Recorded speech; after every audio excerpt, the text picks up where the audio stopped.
مفعول حذف ده چاته وایي کل ورته وایه اوس به زه تاسې ته راجع کړم د امام ابو حنیفه رحمه الله په تالار کې ناستو کسان الله څه وایي قل هل یستوي الذین یعلمون والذین لا یعلمون آیا هغه کسان چې ډاکټران دي برابر دي د هغه کسانو سره چې ډاکټران نه دي آیا هغه کسان چې علم لري پوهه لري یا بالخصوص یو کس ډاکټر ده یو کس ډاکټر نه ده آیا دغه په ټولنه کې برابر دي یو کس عالم ده یو کس عالم نه ده آیا دا برابر دي یو کس خط زده ده یو کس خط نه ده آیا دا برابر دي څومره چې مخکې ځي یو کس انجینر ده یو کس خبرې زده دي یو کس څه چې د دنیا علوم راخلي آیا دا خپل منځ کې سره برابرېدی شي نه دي برابر هرګز نه دي کله چې نه دي برابر نو د هغه چا چې عالم ده د هغه چا چې ډاکټر ده د هغه چا چې انجینر ده د هغه چا چې استاد ده د هغه مسؤلیت هم لوی ده څومره چې د چا مرتبه لویه وي د هغومره مسؤلیت هم زیات وي نو محترمو ډاکټر صاحبانو نن د تاسې د فراغت سره سره یو دروند مسؤلیت درته سپارل کېږي او بله مهمه خبره دا ده لکه مخکې ما ویلي علم یو سمندر د انتها نه لري دغه ژبې باندې به اکتفا نه کوو نن مو دوه ورځې د فراغت دپاره رخصتي ده نور به تصمیم نسئ نور به عزم کوئ چې مخکې لاړ شو د علم په میدان کې لا تخصصات پاتې دي دغه وطن ډېر وروسته پاتې ده په هر ډګر کې بالخصوص د طب په ډګر کې طب یا علاج و معالجات ډاکټر هغه عظیم نعمت ده چې چاته الله تعالی ورکړي چې دغه ټولنه ډېر زیات ضرورت ورته لري نن چې تاسې فارغ شوئ زموږ تاسې ته توصیه دا ده د تاسې والدینو نه دا هیله درکوو چې محترمو والدینو محترمو ډاکټر صاحبانو د علم دا سفر دلته مه ختموئ شپاړس کلن مزل نه بعد اوس تاسې اصلي د علم میدان ته ووتئ کمزوري خلک اوس په شا باندې ځي کمزوري او سستي دا داسې مرض ده چې سړی په هر میدان کې ناکام راولي نن عزم او همت وکئ چې انشاء الله تعالی په دې خپلو علومو کې به چې څومره د تاسې وس وي مخکې ځئ تخصصات به کوئ حتی د دکترا او د پوهان تر لا اخري مرحلې پورې به ځانونه رسوئ د ځان دپاره نه د دې ولس دپاره دغه ولس ډېر کړېدلی ولس ته دغه ولس ډېر مجبور او فاتح ولس ته بیا درته وایم د تا مسؤلیت وړکی مسؤلیت نه ده ته که چاته یوه خبره کوې د یو چاته یوه ستن ورکوې په دې باندې هم الله رب العالمین اجر درکوي د تا له برکته یو ملا یو عالم یو مسلمان په روغ صحت باندې عبادت کولی شي که دغه ډاکټران نه انسان عبادت صحیح طریقه باندې نشي کولی مسلمان په صحیح طریقه باندې عبادت نشي کولی کله چې د یو چا صحت روغ وي بدن روغ وي بیا عبادت هم خوند کوي بیا سړی ښه په اخلاص باندې عبادت کوي که دغه کسب او دغه علم کې یو طرف ته مادیات پراته دي خو مادیاتو نه بغیر دا یو انساني خدمت ده دا یو عبادت ته تاسې ته وایم ورونو دغه کسب مه بولئ دا یو خدمت بولئ چې د دې حدیث د لاندې راشو رسول الله فرمایي خیر الناس من ينفع الناس بهترین خلق هغه دي چې خلکو ته ګټه رسوي نو ډاکټر صاحبه که ته یو چاته په اخلاص باندې ستن ورکړې که یوه وړه ګولۍ جوړه کړې او ورکړې دا هم د تا دپاره عبادت دی زه وایم کوم ډاکټر چې په خپله ډاکټري کې دغه نیت وکړي چې زه غواړم یو زبردست متخصص ډاکټر جوړ شم د دې دپاره چې زه خپلو مسلمانانو ورونو ته خپل کړېدلي ولس ته خدمت وکړم دا عبادت کوم اجر چې الله رب العالمین د قرآن په تلاوت باندې درکوي یقین مې ده چې ډېر ډېر اجر به په دې باندې درکوي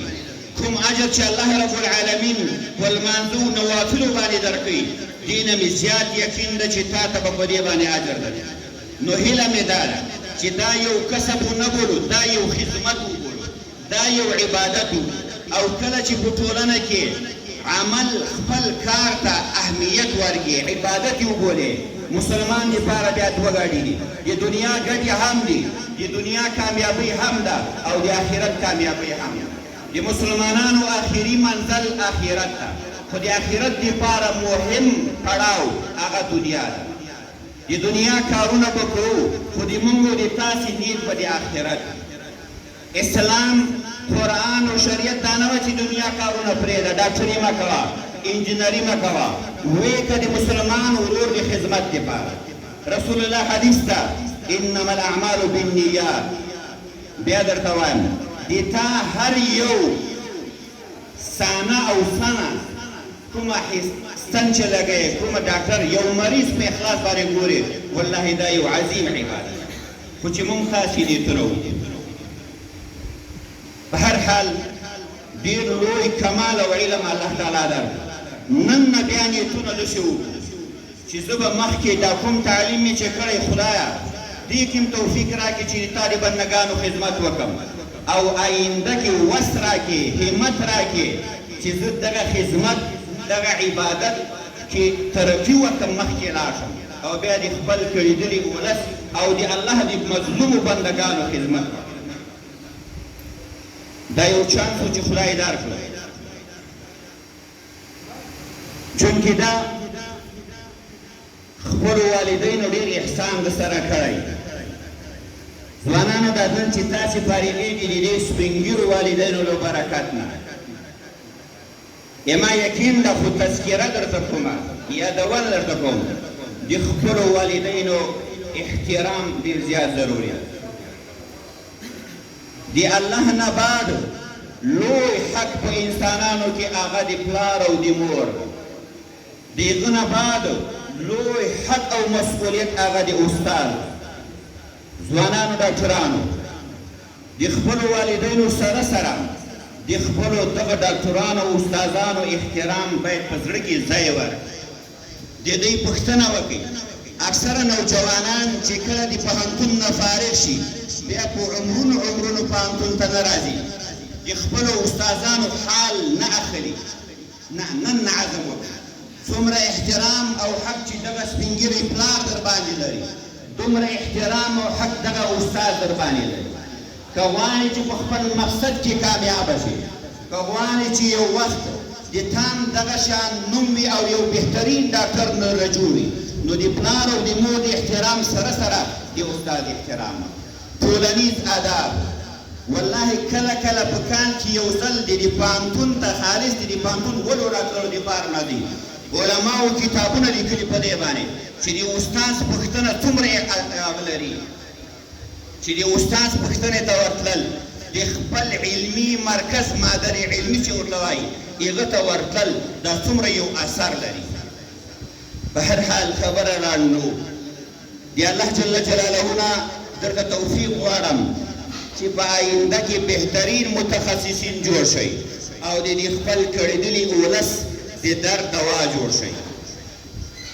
په آخر کې بیا درته مبارکي وایم او د والدینو نه یوه هیله بیا کوم محترمو والدینو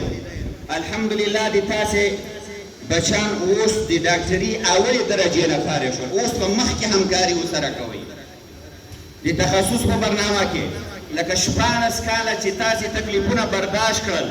خو دوی مو پاتې نه راوستل په علومو کې اوس هم کوشش ورسره کوئ اوس هم همکاري ورسره کوئ لږ نور تکالیف ورسره برداشت کوئ انشاءالله دغه د دوی میوې او ثمرې به بیا تاسې خورئ لږ مشکلات نور پکار دي لږ لاسلیوی نور پکار ده په آخر کې یو ځل بیا زه د طب پوهنځي محترم رئیس محترمو استادانو او د پوهنتون ټولو استادانو ملازمینو مامورینو ته مبارکي ورکړو او خاص کر تاسې د ډاکټرانو چې نن د موږ نه خدای پاماني اخلی د تاسې او د استادانو په منځ کې دا د فراق او د جدایي ورځ ده مبارکي درته وایم د موږ او د استادانو په دعاګانې د تاسې سره وي چې په کوم ځای کې ویایي د تاسې ویاړ د شیخ زاید پوهنتون ویاړ ده د تاسې افتخار د شیخ زاید پوهنتون افتخار ده د تاسې کامیابۍ د شیخ زاید پوهنتون کامیابۍ ده خدای دې نه کوي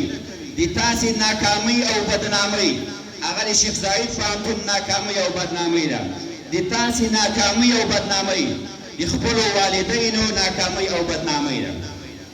4 کالم دلته تیر کړه انسان ده د شیخ زاید پوهنتون د رهبرۍ په خدمت کې به کمای راغلی وي د پوهنتون رئیس به د تاسې حق تلفي کړې وي په غلطي کې استادانو به د تاسې حق تلفي کړې وي د دروازې مجاهدینو ملازمینو به څه نقصان او تکلیف درته رسولي د ټولو له طرف نه